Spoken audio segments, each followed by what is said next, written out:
Hi everyone, I'm Chef Leroy and welcome to my cozy kitchen. Well, we are at the end of week 13. So today's Sunday.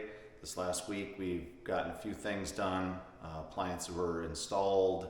The electrical was finished for the most part. There's some backsplash area here that has to be finished with some outlets. But anyway, let me show you what they got done. Couple things I got done. We got power to the microwave, we got power to my range, and we got power to my cooktop. And this cooktop is sweet, and I'll probably show you little demos on this one coming up. But really like it, and it didn't take much to figure it out, honestly. There's a few things I got to finish up. I'm missing this bottom plate. I'll show you here on the bottom. Sorry, I moved my camera around. I'm missing this bottom plate here. They can't find the screws. So there you go. But anyway, that should get finished up this week. And then what I was talking about as far as electrical, we are looking to get these openings fixed. So one of these switches will be for our under cabinet lighting we're having put in. It's a little LED strips. I haven't seen it yet, so we don't know, but should be pretty cool. The other switch will be for the upper part for the light up above. Then we have outlets here. I mean, I have more outlets than we need, honestly, but that's how things are with code, I guess. The sub panel was also added downstairs, and our refrigerator has been placed. Pardon the camera bump there. One-man production crew. Anyway, now the only thing is I don't have the water line hooked up to it yet. There was a little bit of a fitting issue with it, so we're waiting to get that done. I was hoping they'd have it done this week. And then also, if you notice over here, I'm missing my dish machine. That's sitting over here in this other room here. And I thought they were going to have it installed this week. It would have been great because we could have ran all our dishes through the dish machine and we would have been good to go. But I'll show you back here.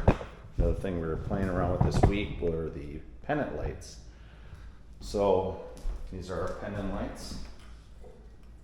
These are really nice. They're actually made in Minnesota, which is really cool. So we figured out our placement. This is basically where they'll be on this countertop. We have one here, 2 and 3. Okay, so that's how we've got them figured out as far as placement. And then we're going to hang them about 30 inches from the counter to the bottom of the globe is what we figured out. So there you have it. That was the end of week 13 and beginning of week 14. I have movers coming to move our furniture upstairs from our downstairs. So stay tuned for that. But that's going to happen tomorrow. But anyway, I want to show you something a little bit different, completely different, and this is for the holidays, which are coming quickly. So I want to talk a little bit about the use of roux in thickening your gravies and sauces. So let's get after it. Okay, gravies and sauces. How do we thicken them? We thicken them with what is called roux. Now, my mother used to use what I call slurry when we were growing up and we had our Thanksgiving dinners and our other holiday dinners. When she made gravy, she used what I call slurry. And a slurry consists of flour and water. Now, traditional roux is made with fat and flour. Now, there's some people that have dietary issues nowadays, gluten-free, lactose-free. So in a lot of situations, we won't use butter if those people have a lactose issue. Cornstarch and water can be used. And if gluten-free, that's a perfect good example, is using cornstarch and flour. So I've got a few things I can show you here. So we've got store-bought and package gravy. This basically makes 1 cup and the directions are on the back, and it's just like using cornstarch and water for the most part. So now I have that. Also, I've got a few notes here written down. So if you're looking for gluten-free items, now keep in mind that gluten-free doesn't mean it's completely gluten-free. You have to look at the packaging and make sure it's not processed in a plant where gluten is present. So keep that in mind when you're looking for gluten-free items. But we have flour here. I'm gonna come down a little bit more to the camera, show you. Generally when you do a slurry, which is flour and water, now, a lot of people have these. What do we use them for? We use them for the gym. Yeah, shake up our stuff. They work great for making slurry or your cornstarch and water, okay? So you can use this if you're gonna do a slurry style. Those are a little bit of a shortcut.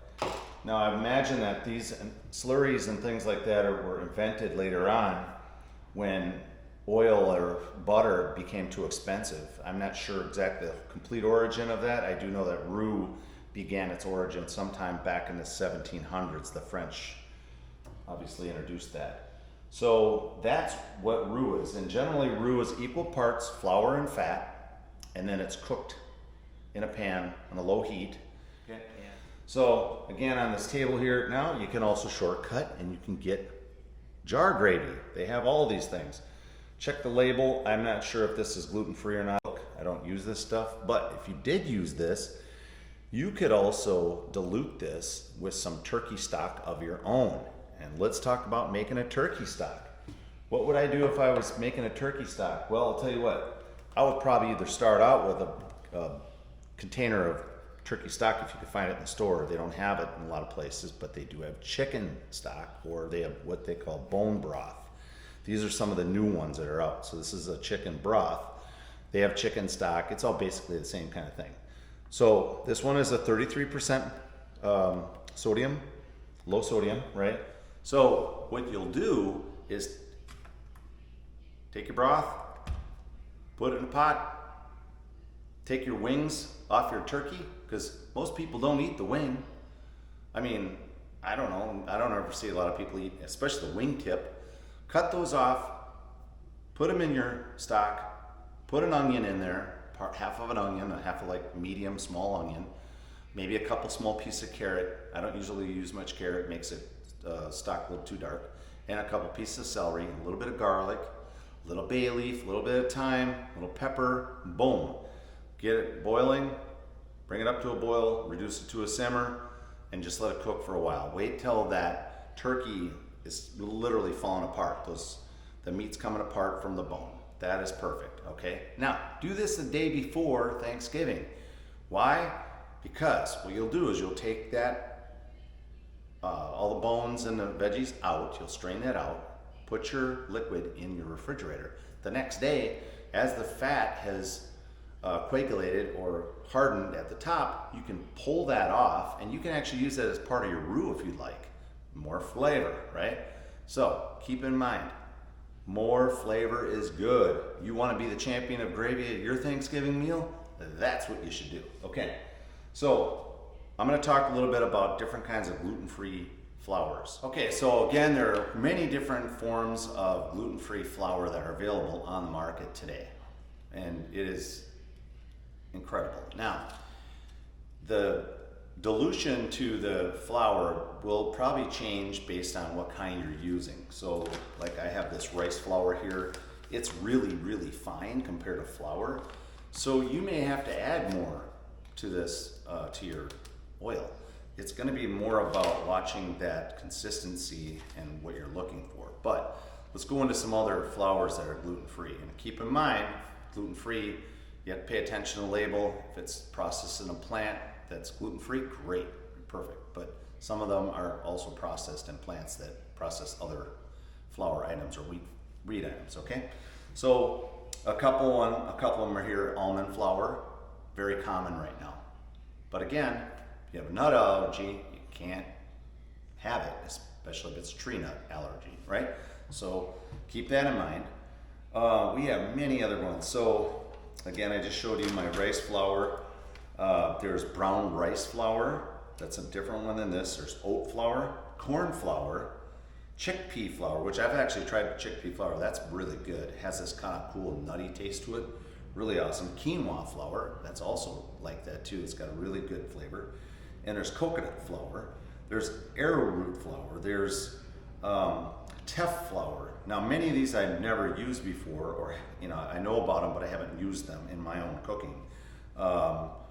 So, and then there's other thickeners too, like sorghum is another thickener. It's kind of like cornstarch in a sense. It actually comes from an ancient grain. So some of these are ancient grains. Now, another thing to keep in mind. So I got a few notes that I wrote down.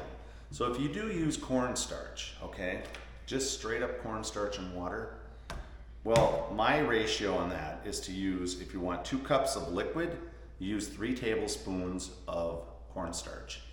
And that's my ratio for the way I like my gravy to be thick. If I'm using a slurry, which this is what this is, so I use 1 cup of flour, 1 cup of liquid. Sorry, I was doing this experiments at work.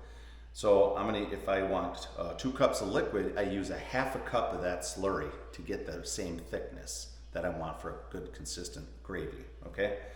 Now, if you're doing the oil or butter and flour, now again, keep that in mind. Those, because it says equal parts, but if you use 1 cup of flour, it's not the same as 1 cup of butter. So it's 1 pound of butter to 1 pound of flour. That's how it works, okay? So you can't use cups on the measurement. You can, and here's another example. I've done this. So I've taken oil, and I just did it the other day. I actually used pumice oil.